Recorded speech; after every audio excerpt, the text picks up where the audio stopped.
Good afternoon. Thank you all for coming to this event today and to hear about and discuss a timely issue, namely Russian-American relations past and present. I am Henrik Schatzinger, co-director of the Center for Politics and the People, along with my colleague, Professor Brian Smith. I also want to welcome our viewers via our Ripon College Live Events YouTube channel. We are lucky to have a distinguished guest with us today to discuss today's topic, Dr. Vladimir von Surikov. Dr. von Surikov is director of the Museum of Russian Art in Minneapolis. His family and personal biography is quite interesting and illustrious. So let me kind of elaborate on this a little bit. Dr. von Zurikov's ancestors include the commander-in-chief of the Russian army, credited with defeating Napoleon in 1812. Well, messing with the wrong people can obviously be dangerous. Von Zurikov's grandfather, an officer in Russia's White Army, left Russia after the 1917 revolution and settled the family in Germany, where von Zurikov grew up. After moving to the US in 1988, he earned an MA in Russian language and literature from Middlebury College and a doctorate in Russian history at Moscow Theological Academy. Von Zurikov was associated with the Holy Trinity Orthodox Seminary in Jordanville, New York, from 1996 to 2011, and became director of its archives and the library. He was also a project archivist at Stanford University's Hoover Institution of War, Revolution, and Peace from 2007 to 2008. Prior to being the director at the Museum of Russian Art, von Zurikov served as the director of the Foundation of Russian History in upstate New York, where he oversaw a number of groundbreaking initiatives. Over the last 12 years, von Zurikov co-organized and co-curated several exhibitions with Russian institutions in several cities that have received international acclaim. Von Zurikov has published numerous articles and presented dozens of lectures both in the US and Russia. In addition to releasing research volumes, he has edited 5 volumes of a series entitled Readings in Russian Religious Culture, and he continues to serve on a number of boards, including the Russian Historical Society in the US and the Russian Ability Association in America. After the talk, we will have a chance for you to ask questions. Please join me in welcoming Dr. von Zurikov.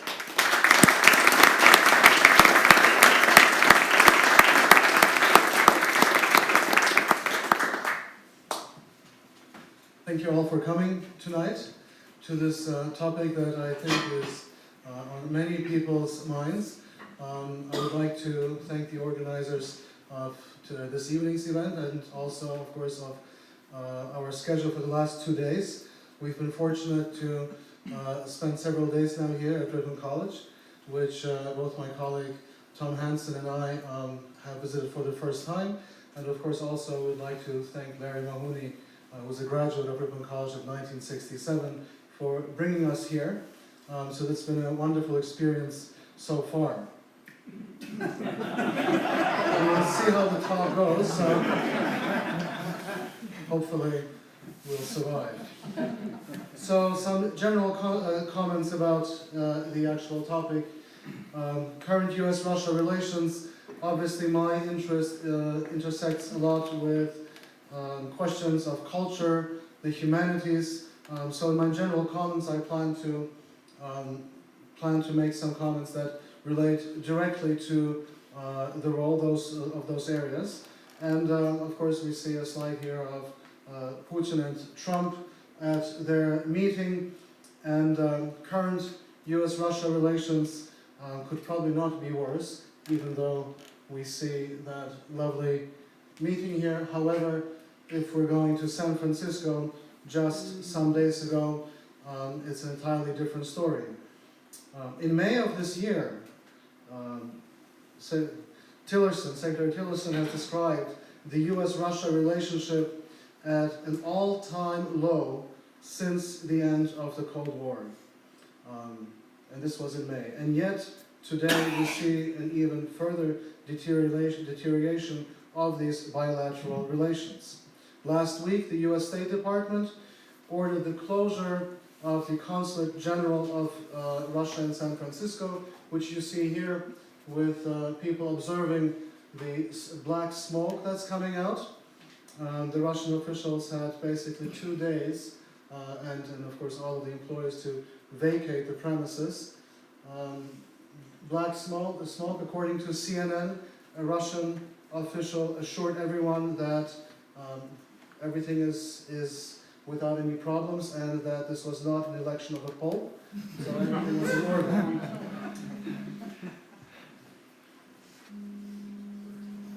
In addition to the closure of the Consulate General in San Francisco, we also saw at the same time the closure of 2 trade offices, one in New York and one in Washington, D.C., of course the main one, which is really, I would say, quite detrimental to any kind of collaboration within US-Russia trade relations and in any kind of business.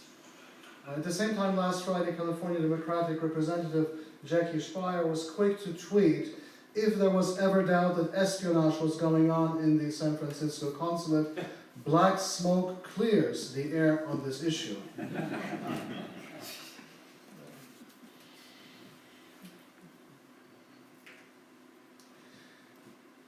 Obviously, tensions are running high, and indeed, US-Russia relations have never been more challenging since the Cold War. For the first time, really, since the fall of the Berlin Wall and the dismantling of the Soviet Union, we see the reappearance of political stereotypes, fear-mongering, as well as economic and cultural sanctions. What happened, really, and how did we get there? We see an image here of Mikhail Gorbachev, perestroika that goes back to 1985 to 1989. Obviously, the fall of the Berlin Wall of 1989, the dismantling of the Soviet Union in 1991.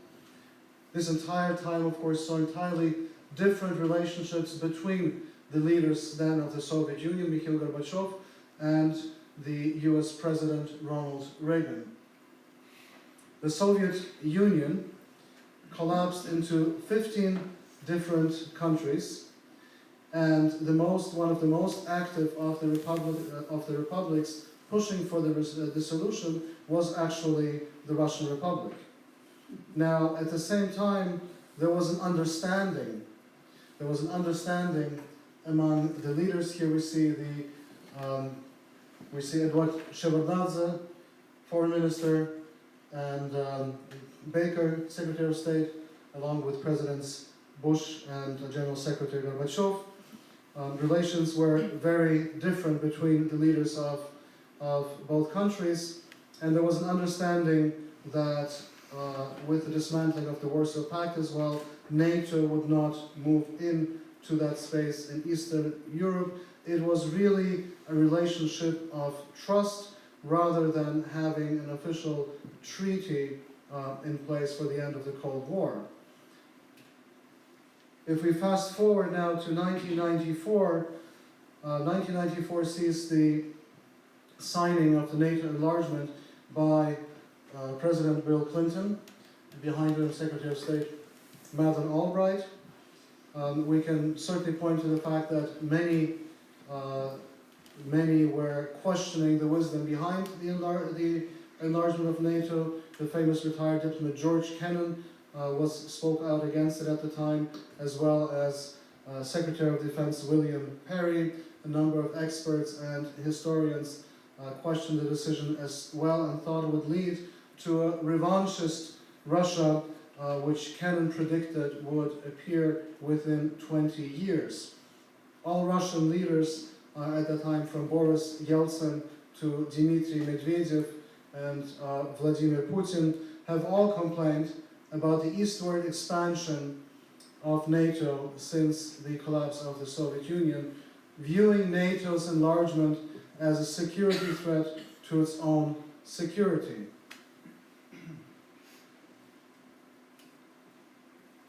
And we see here a map that shows the expansion of the different countries when they entered the new space. Obviously the Baltic states joining NATO, Estonia, Latvia, Lithuania, later on Poland, Czech Republic, Slovakia, Hungary, Romania, Bulgaria, and there's strong, of course, reasons also that any further eastward expansion has been viewed as a threat to national security of Russia. 1973, the Jackson-Vanik Amendment to the Appropriations Bill, which placed restrictions on trade with the Soviet Union, linking trade and really the most favored nation status to Jewish immigration to the West. That really starts the ball rolling on the economic sanctions also that we see today. At the time, Henry Kissinger opposed it, but we see the emergence of more economic sanctions later on during the invasion of Afghanistan. The US, as a result, also pulled out of the Moscow Olympics of 1980, and Russia boycotted the LA Olympics in 1984. This is really a kind of prelude to Gorbachev coming into power as General Secretary in 1985. But the current climate today of targeted sanctions really began after the Ukrainian crisis started in 2013, when sanctions were imposed in 2014 after the Crimean referendum and the hostilities in eastern Ukraine. Sanctions that have been instituted during the Obama administration targeted key individuals and selected state-run institutions. Under Trump, the Senate and Congress legislated these sanctions, requiring the president now to seek congressional approval for any changes to the legislated sanctions against Russia. The new sanctions bill, for example, of late July, showed a unified Congress, something that does not happen every day. It was passed with 419 votes to 3 in the House and 98 to 2 in the Senate. A cultural loan embargo exists between the countries, between Russia and the US today, that does not allow for any collections from state-operated, state-run institutions, cultural institutions in Russia, museums, libraries, archives, to be loaned to the US due to a controversy over a rare Judaica collection. On September 10th, actually 2015, a federal judge in Washington, D.C. fined Russia $43.7 million for failing to hand over this collection of books and religious documents to the Jewish Orthodox organization in Brooklyn. The collection originally belonged to Rabbi Yosef Yitzhak Schneerson, leader of the Shabbat Lubavitch group, which was based in Russia for a long time. He fled the Soviet Union in the 1920s, leaving behind part of the library. Additional books taken by him to Warsaw were looted by the Nazis and then seized by the Red Army and brought back to Moscow in 1945. In 2011, Russian state museums were barred by the government from making loans to the US following a US federal judge's ruling that Russia must transfer that collection of books to the Jewish group that is claiming them in Brooklyn. Russia refused and suspended loans to the US because of fears that works of art could be seized by authorities in relation to the case. In response, now major US museums, including the Metropolitan Museum of Art in New York, stopped lending to Russia, and the Russian president, Vladimir Putin, then transferred thousands of books from the Shabbat Lubavitch collection to Moscow's Jewish Museum and Tolerance Center. After the fines were imposed in the US in September of 2015, the Russian Ministry of Culture announced that Russia was pulling out of the US court case over the books, since these were part of the library holdings of Russia. In an interesting development just this year, about 2 months ago, the Russian State Library finished scanning and putting online the more than 4,500 books in the Schneerson collection, making the collection now accessible to everyone in the world instantly through the internet. That, of course, does not give physical access to the Lubavitch Jewish community in Brooklyn, but at least these books are available online, and everything has been scanned and preserved in that fashion. However, this has really influenced what museums have been able to do in terms of collaboration. When the 2011 loan embargo was instituted, several museums that had been planning a number of exhibitions for years had to cancel these plans, of course, and no exhibitions really have come to the US since then, whether it's the Metropolitan Museum of Art that had to change its plans, or other museums, and of course that is a very big challenge for cultural institutions.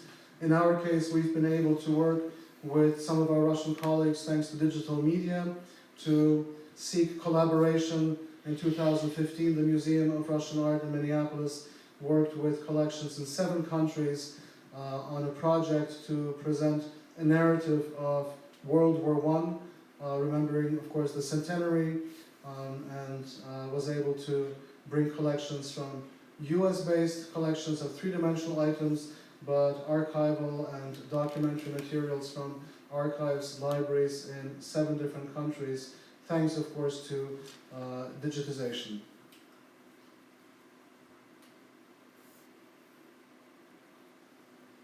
Next, we should focus on Crimea, which plays, of course, a very big role in today's US-Russia relations. 2014, after Viktor Yanukovych fled the Ukraine, a referendum took place in Crimea.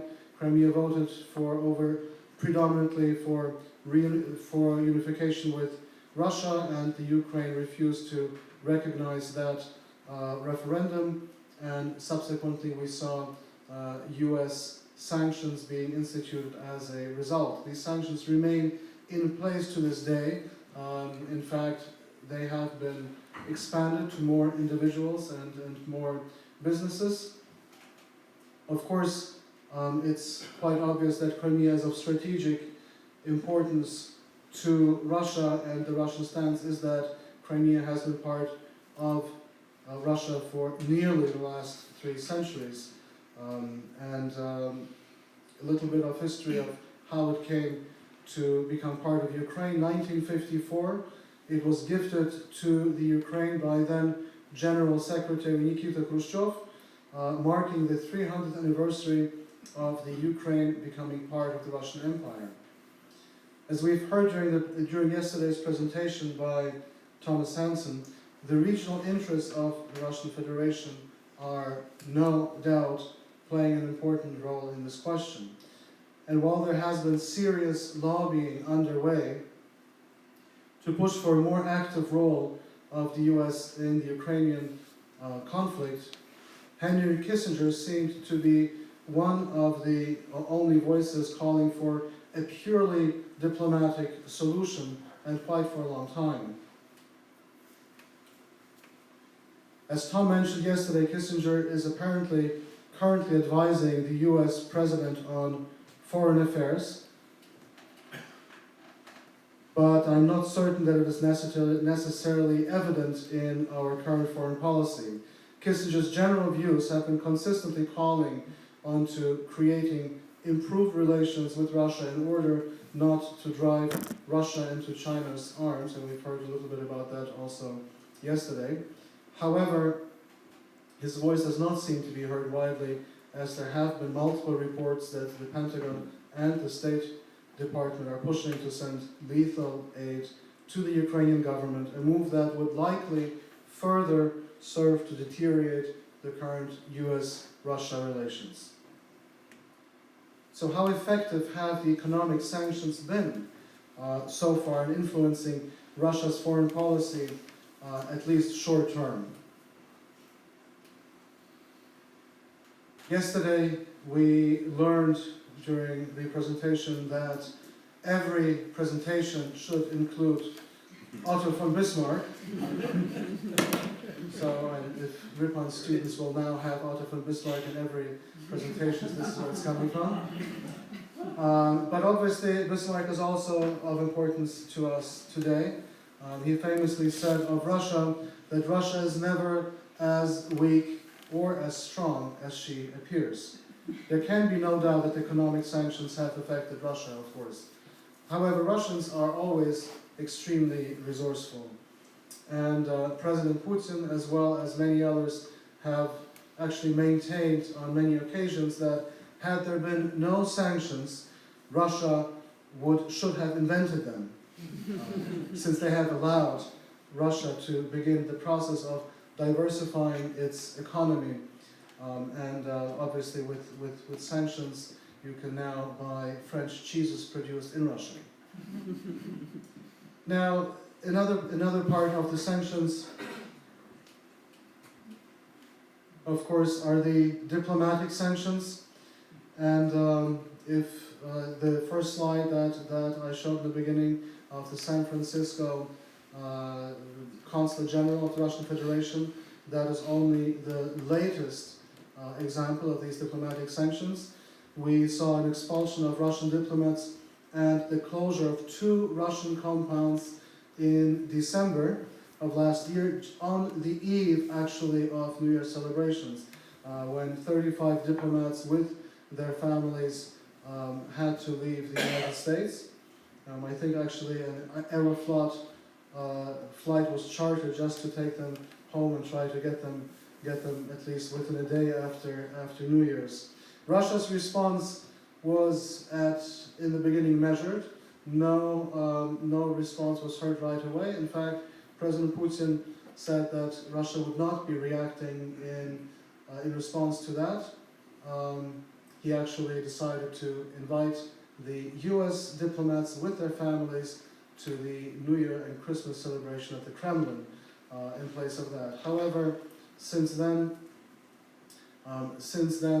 these decisions have changed, and Russia's response appeared recently by cutting the size of the US diplomatic corps in Russia by 755 people, which includes, of course, also a lot of Russian support staff.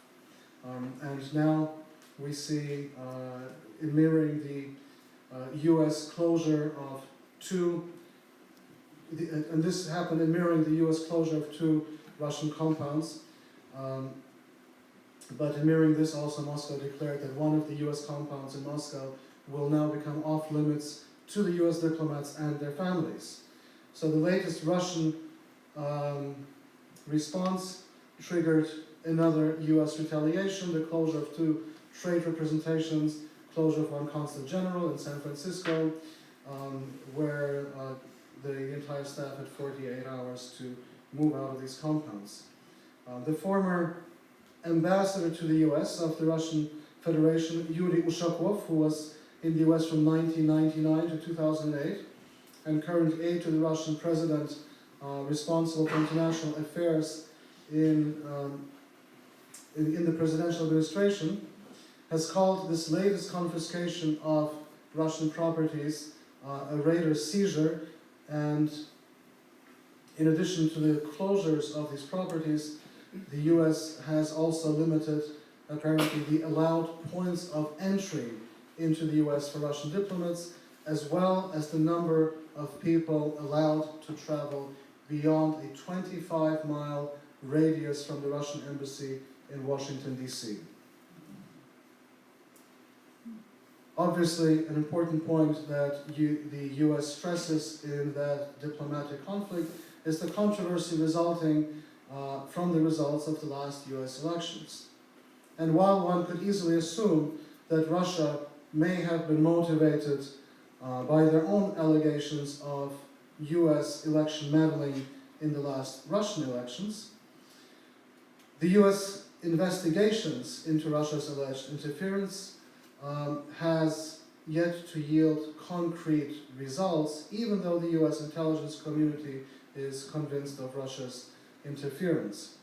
If we look at the intelligence report by the Director of National Intelligence, which was comprised with input from 16 agencies, that report does stop short of a final judgment.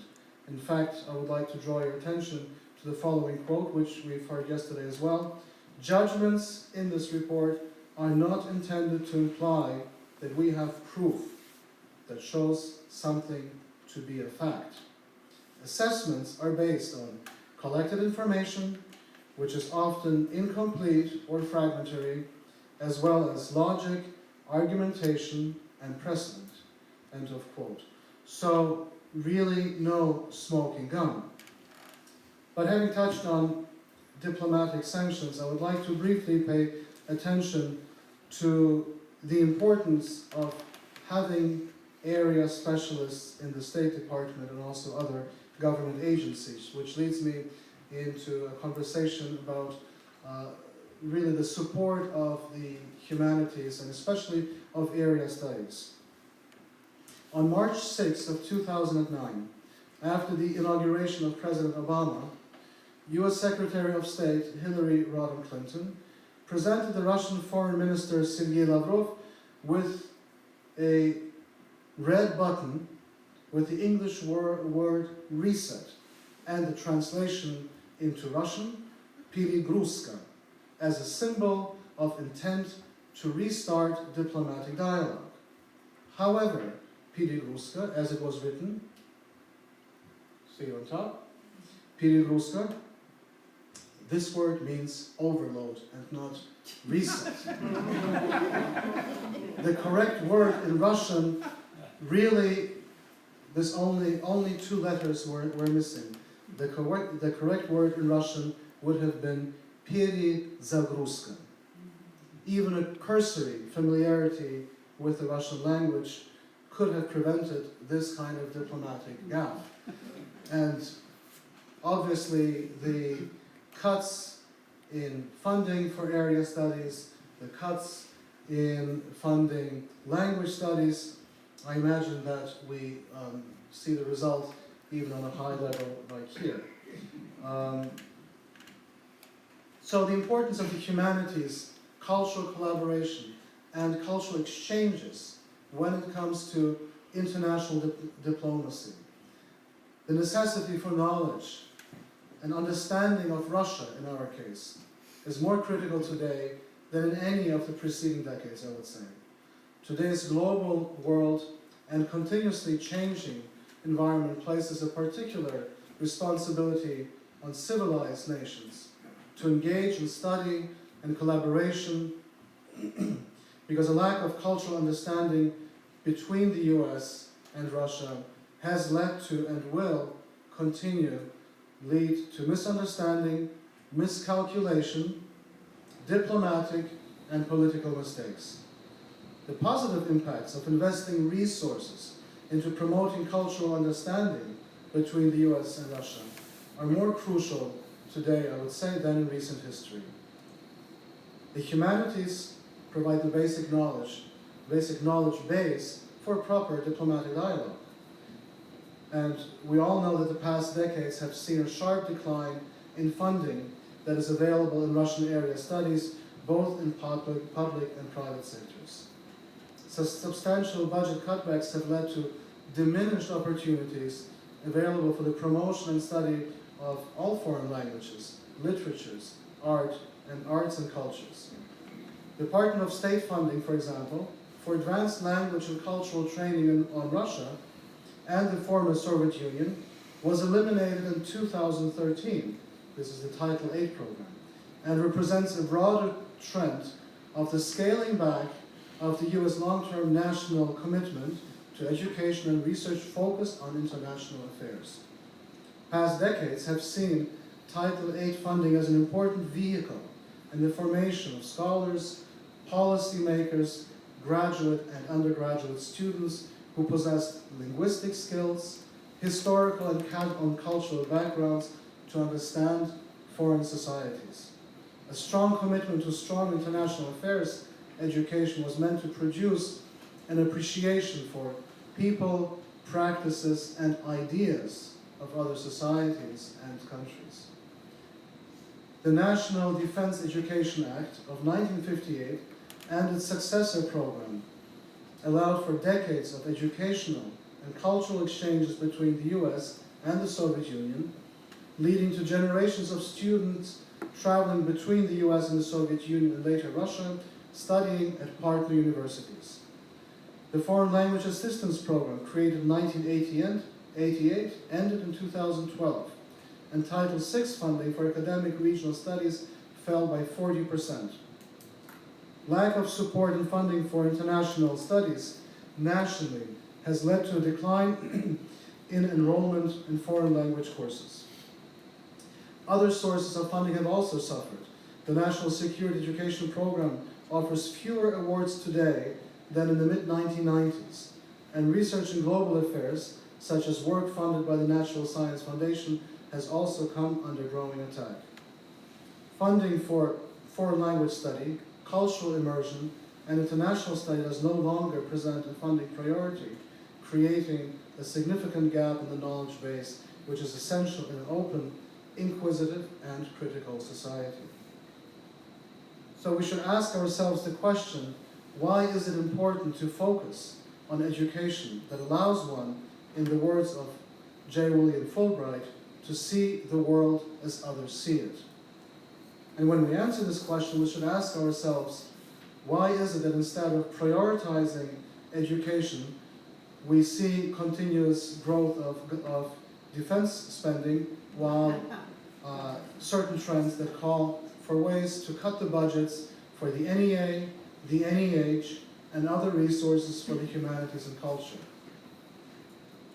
Any civilized nation can be measured by the level of support it provides to education, the arts, culture, and for the promotion of its own culture abroad.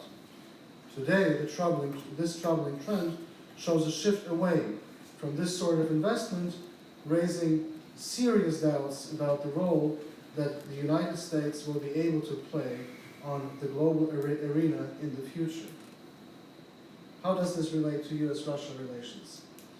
We've already touched on the budgetary cuts to the humanities and area studies, and even the extent to which this can affect governmental affairs when it comes to the State Department and agencies such as the FBI, CIA, and others. A lack of area specialists can only lead to uninformed decisions and possible foreign policy fiascos.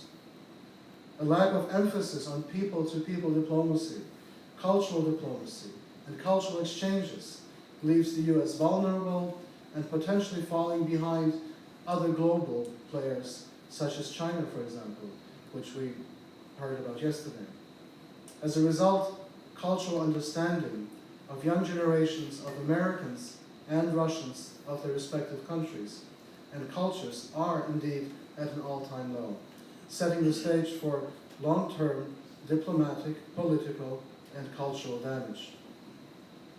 There's always hope. Here we see some students from Wisconsin in a flagship program visiting Russia. Obviously, I think this is where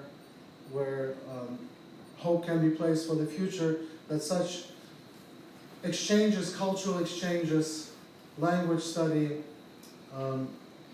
cultural collaboration will see an increase. And I'd like to point out the importance of these cultural exchanges from the mid-1950s through almost the end of the 1980s, where several generations of scholars, future policymakers, were able to travel from the US to the Soviet Union, from the Soviet Union to the US, started studying at partner institutions, and this obviously is the best way to introduce the values that US is trying to promote abroad through such exchanges. Unfortunately, we're not always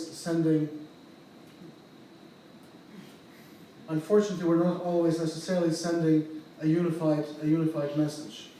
If on one hand, it is really necessary for world powers such as the US and other nuclear powers such as Russia to have an open line of communication, not to be hostile adversaries, we do see mixed messages coming out of Washington today.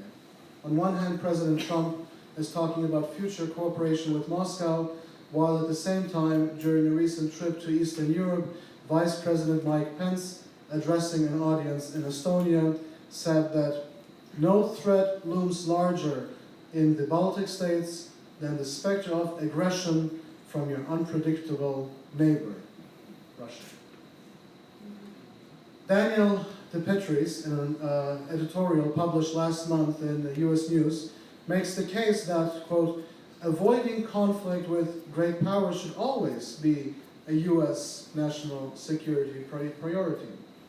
There were many instances during the Cold War when Washington and Moscow were close to armed confrontation.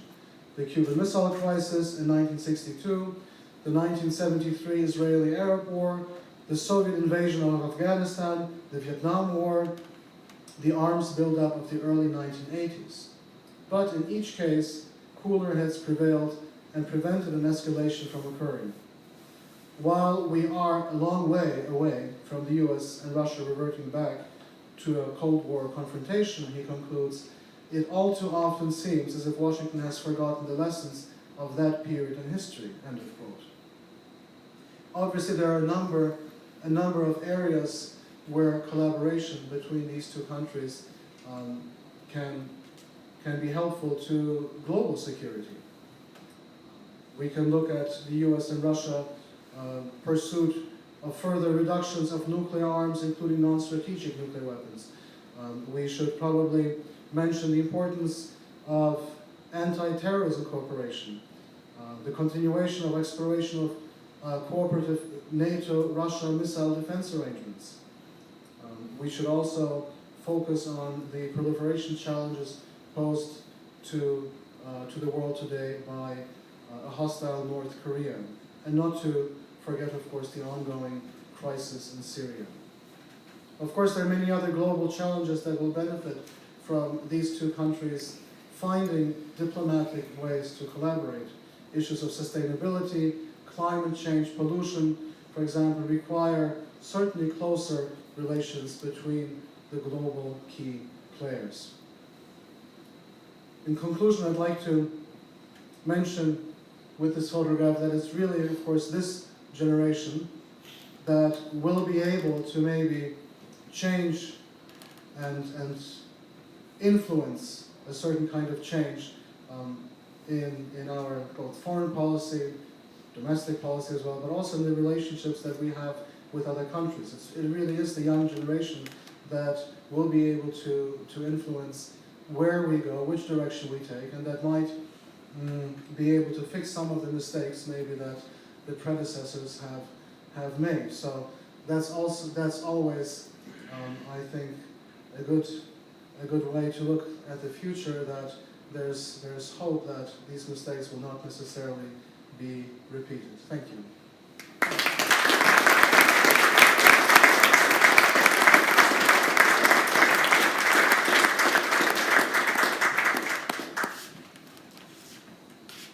Questions? Thank you for your very informative presentation. But just, overall, taking a broad overview, what do you think is really going on in U.S.-Russian relations, in that Donald Trump was so very favorable to Putin during the campaign and was willing to overlook the annexation of Crimea and making trouble in eastern Ukraine, just willing to totally overlook that. Meanwhile, Russia clearly was trying to help Trump get elected, or at least Hillary Clinton be defeated, whom they didn't like or didn't trust. Yet, more recently, the hostility has been growing. how do you explain these apparent contradictions between the friendliness of Trump and his campaign with Russia earlier and now the different turn that things have taken? So the question was about the reasons why the current administration has not been able to change the relationship with Russia, even given of course a much more positive narrative outlook on U.S.-Russia relations during the presidential campaign. So the question is why hasn't that changed, and what really are the reasons for that? I think that yesterday we also heard during Tom Hansen's presentation that, if I'm not mistaken, it was at that presentation, that the election of Donald Trump has been a surprise not only to maybe leaders of other countries, but also to Donald Trump. So he may not have had a formulated really foreign policy. We certainly see that the cabinet, that if Hillary Clinton had all the cabinet positions already assigned pretty much, Donald Trump really had no idea what to expect. So it may prove more challenging to not only to find common ground, but also to work on the key issues that apparently were being mentioned during the presidential campaign. For example, the sanctions that are imposed can now only be removed by Congress, not by the president. So there are certain limitations, I imagine, what the White House can do. The expulsion, of course, of diplomats and the return of the properties on the East Coast, one in New York, the other one in D.C. or in Maryland. Obviously are also, I think, of importance, Russian properties that Russia would like to see returned. So it's, I think we can only hope that cooler heads will again prevail, and maybe some common challenges can actually have a sort of unifying factor there. But Tom, would you like to comment on that as well, maybe? Well, Martin, yeah.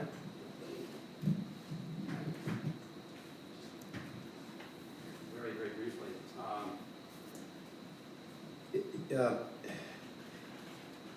It's pretty clear that in Washington, D.C., there's a fairly entrenched outlook right now on Russia in both of our political parties. It's striking that advisors, both to the Republican Party and to the Democratic Party, have had a fairly unified view on the need for sanctions, the need to stand strongly behind Ukraine. And so what Trump's election was really like a bowling ball hitting that consensus. He said things in the campaign that really sounded more like Rand Paul in terms of the need to scale back the confrontation. So in entering Washington, he had the entire bureaucracy against him, but also both parties of Congress. And so what Vladimir pointed out about the nature of the new sanctions, which are now law, that Congress has codified the sanctions as law, and for the first time ever has added the twist that they cannot be removed except by Congress's approval. So he's very much boxed in. And I think that the advisors he's choosing, General Mattis, National Security Counselor McMaster, are of this older consensus, and it's leading to divergent voices about what to do with Russia. And I think that Trump, frankly, is beginning to just cede ground to the old consensus. I think Vladimir is right that he is getting a lot of information from Henry Kissinger, who I'm sure, and other realists who would say you've got to get the relationship back in order somehow. And we may see some zigs and zags going forward. But what the Russians are saying is this is an example of the Washington establishment gaining a victory over a president that wanted to change the direction. And obviously the politicization of what happened in the election, the Podesta files, the WikiLeaks, all this is making it even harder to imagine even any fundamental change. So it's very unpredictable. It's still a lot of uncertainties are out there, and we could see more twists and turns going forward.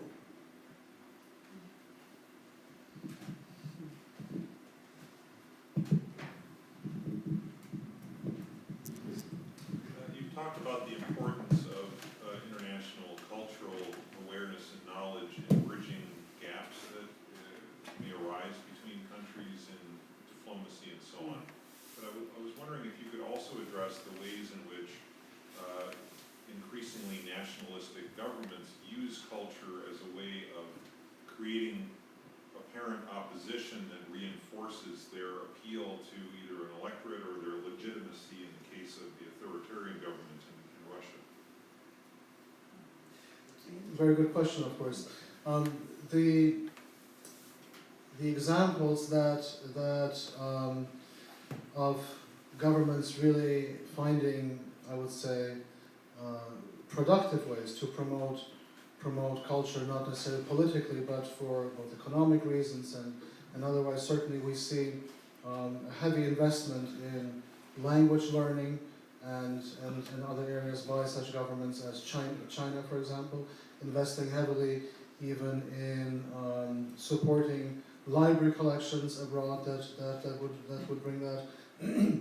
But we also see an investment of the promotion of Russian culture by Russia abroad, obviously trying to bring the best that it has to offer in terms of music, literature, ballet, and otherwise to the West. Now that has of course stopped with anything that deals with collections that fall under the cultural loan embargo. There's a certain amount of attention being given directly to also working with the expat community or the Russian-speaking community, which actually includes several different kind of waves of immigration, from immigration waves of the 1980s to the post-Soviet wave of immigration, especially originally to the U.S. The early 1990s, the mid 1990s, then the early 2000s again. So there are of course attempts also to reach that community. Then you have also what's called the near abroad, which also has large communities of Russian speakers, some of which have through certain government programs resettled in Russia and received support for that. But I would say that obviously as all countries try to do in promoting their culture and cultural image abroad, it obviously always tries to promote a positive image of the country, trying to attract not only, let's say, its expat community, but work on improving relations not only politically, but of course also in the other areas. The investment of businesses in Russia obviously has suffered just as much as any investment that could come to the US because of the sanctions. In the case with Europe, that has been of course much more disastrous because the percentage of European trade with Russia is much larger than US trade with Russia. So of course in some areas we've seen the sanctions be quite detrimental to that kind of collaboration. I wonder if I could ask a Russia pop culture question. Take this in a slightly different direction. Have you watched The Americans? I've seen a couple series. So it's a wildly popular show in this country, right? I mean, it's done very well, all sorts of awards, high ratings, all these kinds of things. Why now does a show like that in the context of U.S.-Russian relations seem to resonate with an American population? Well, I don't have a TV at home, so it's difficult for me to answer that. But I've met one of the actors actually of the show The Americans, who's a Russian emigre of Russian descent, his name is Peter von Berg, and he plays the KGB resident in Washington D.C., the Residenturum. But it seems with the re-emergence of some of the Cold War era stereotypes, we also see the re-emergence of some of the pop culture, of course, right along the same lines. I mean, I think there was a motion picture in the early 1990s, maybe, or late 80s, Red Dawn, and I think that recently has been re-released a couple of years ago again. So I think we're seeing some recycling of that. In fact, a lot of these stereotypes have, at least in the movie industry, have been sustained. They've just moved from I would say a focus on KGB related subjects to a focus on the Russian mafia. And now we're, I guess, moving back at least in pop culture. But I should catch up with the Americans and see. I might be able to answer that better next time if I catch up with it. You mentioned stereotypes, and so often culturally it seems like people want to defer to some type of a monolith when they say Russian culture or American culture, but there's no more diverse, geographically challenged area than the Russian Republic.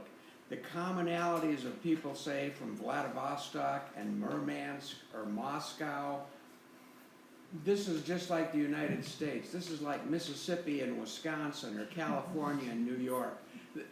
You can't really generalize and say, this is Russian, when in fact it's very diverse, and a number of different languages and dialects and things.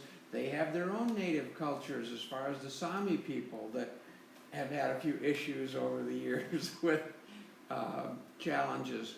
But do you see any thing that would deter stereotyping Russia as just this one monolith of all of their military? They're all Spetsnaz type, tremendously capable military. Nothing could be further from the truth. I mean, there are a lot of conscripts that they're only there because somebody forced them to be there. To try to dispel some of this monolithic, this is what Russia is. Well, I think this is really where attention to cultural education comes in.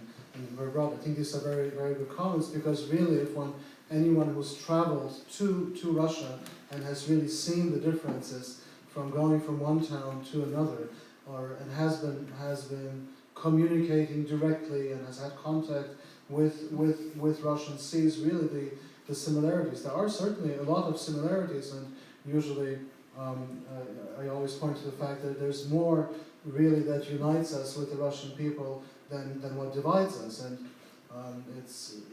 we should remember that diplomatic relations were established between the Russian Empire and the United States more than 200 years ago. I think it's something like 210 or 15 years now. In fact, even during the Civil War, Russia presented itself as the Russian Imperial Fleet actually presented itself as a resource to the U.S. and was standing in the New York harbor ready to get engaged. And I've seen an archival document, actually, certificate of gratitude from the mayor of Baltimore to the Russian Imperial Fleet. But stereotypes are, of course, always easier to use, but this is really where the cultural exchanges come in and can be so valuable.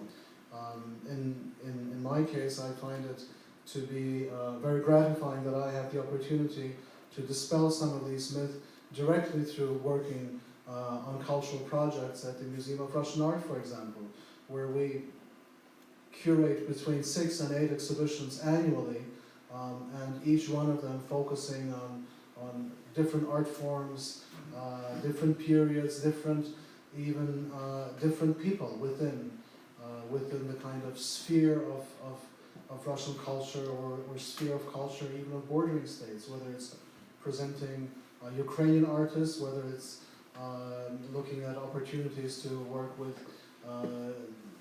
artists from Uzbekistan.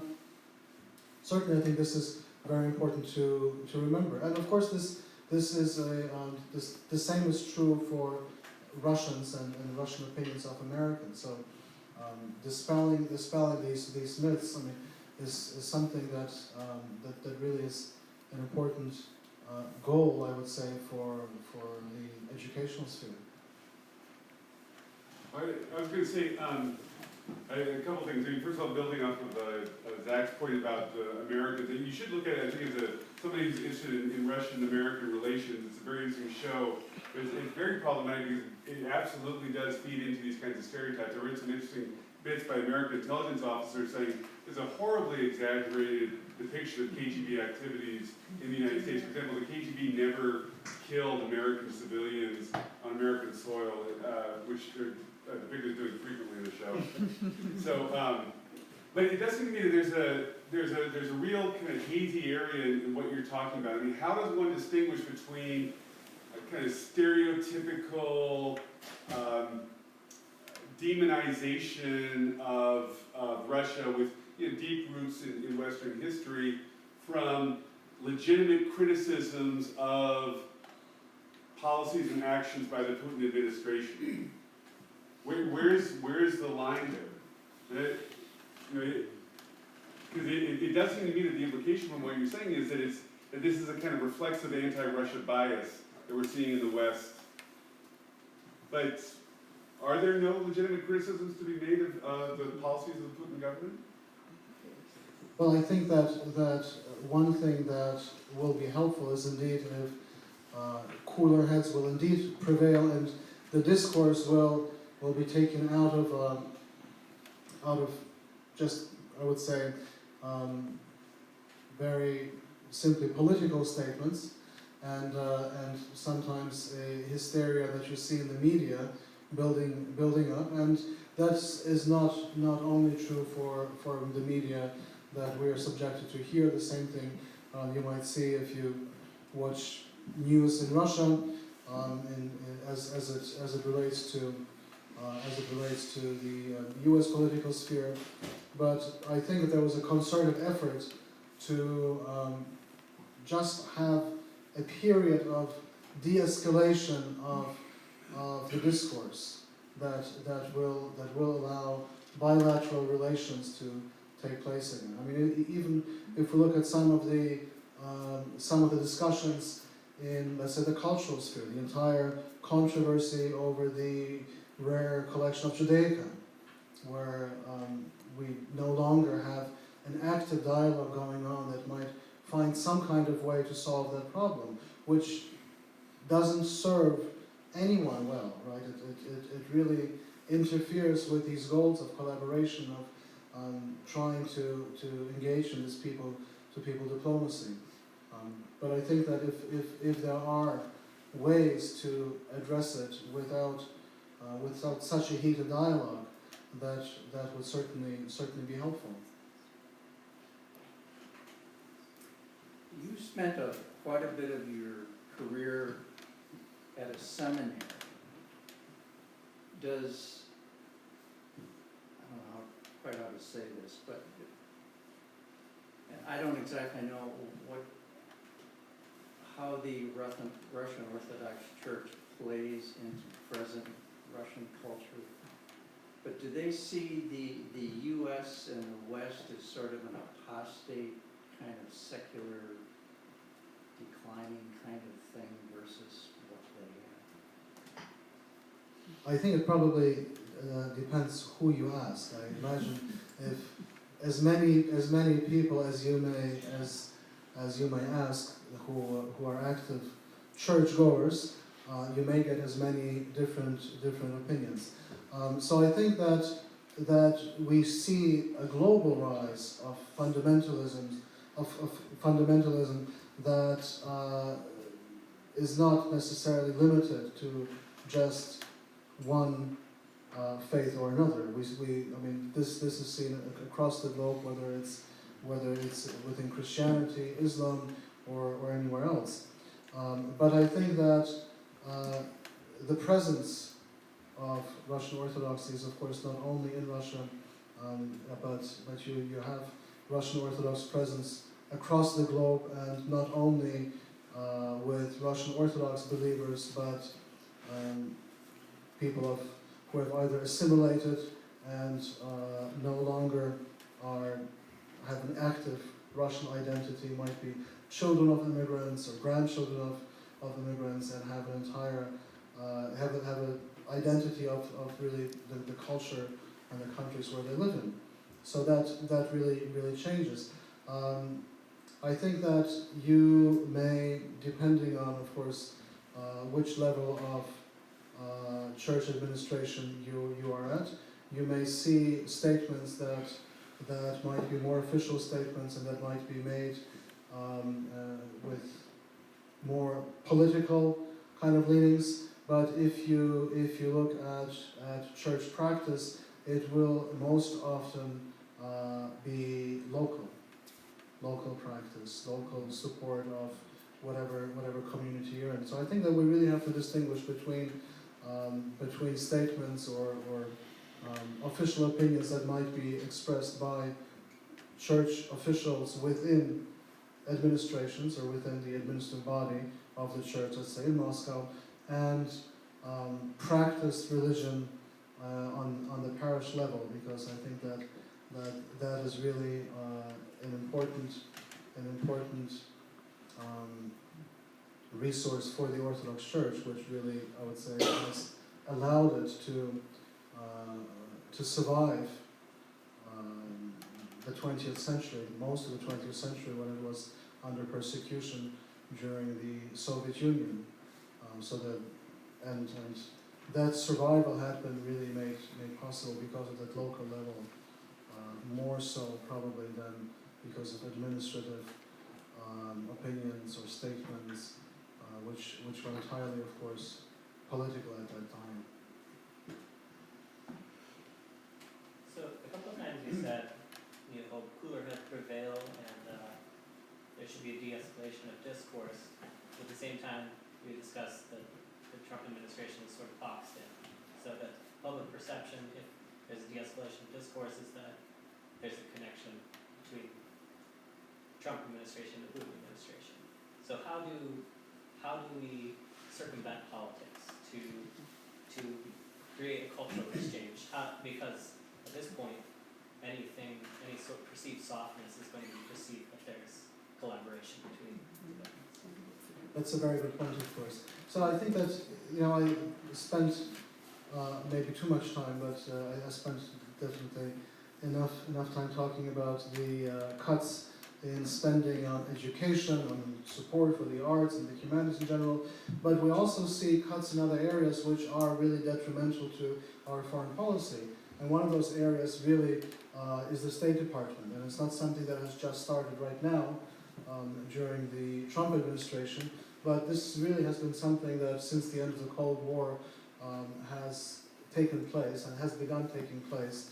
And I would say that the fact that the emphasis no longer necessarily is entirely on using diplomatic measures and diplomatic routes to address foreign policy challenges is, I think we're seeing the results from that, because obviously this is where diplomacy has to function. And if we look to any of the great diplomats of the 19th or 20th centuries, we really see how important that can be in the de-escalation of international conflicts. Really the kind of conversations that have to happen between diplomats that can stop any kind of threats for armed conflicts. And maybe Tom, you have something to add to that?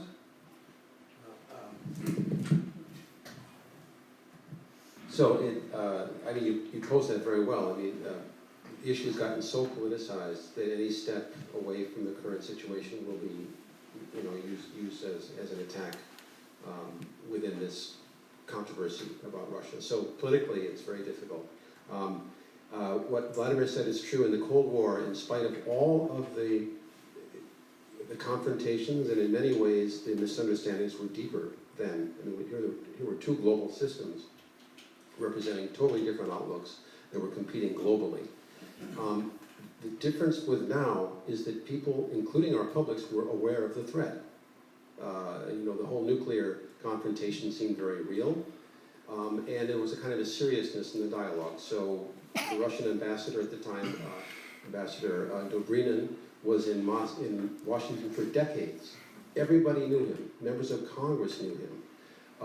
There was a level of trust and of interaction which stabilized the relationship. And I think the problem now is we have, I don't want to say we have neglected Russia, but it's been lowered as a priority, especially since the 90s.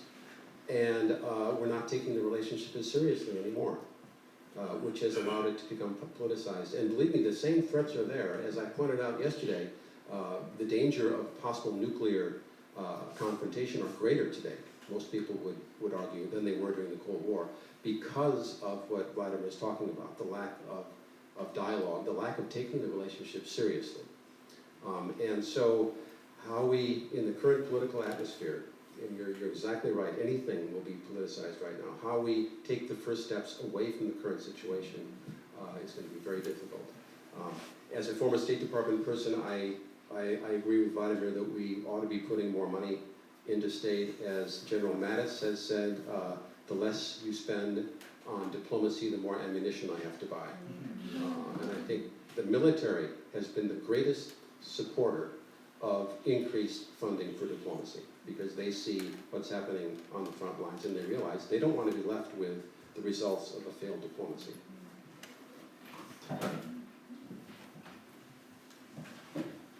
So I'd like to thank everybody for coming, and if you are in the Twin Cities, please come and visit us at the Museum of Russian Art. We have 2 exhibitions currently on display. One exhibition, Born in the USSR, Paintings of Childhood and Youth, in the main gallery, and we're opening a Russian sacred art exhibition there on October 14th. Also on loan from the Georgia Art Museum in Athens, Georgia, we're currently showing an exhibition called Gifts and Prayers, the Romanovs and Their Subjects. So we would love to welcome you at the Museum of Russian Art if you can make it, and thank you for your hospitality.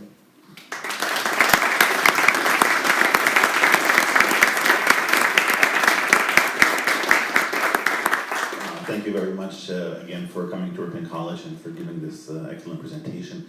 And thank you for asking questions. I want to just announce our next event, which will be on the 22nd of September. So it's on a Friday afternoon at 4 o'clock. We will cover new territory. In some ways, it's a good continuation given your background. Namely, we'll talk about art as action, politics, and the creative impulse. We've invited a couple, in fact 3, artists and curators who will talk about creative artwork that engages with political action and protests. The panel will be moderated by Professor Rafael Salas. So we hope to see you on the 22nd at 4 o'clock right here in East Hall 101. Thank you again.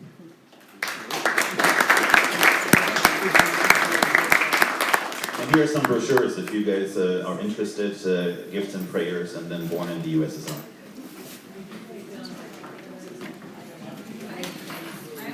Only because it's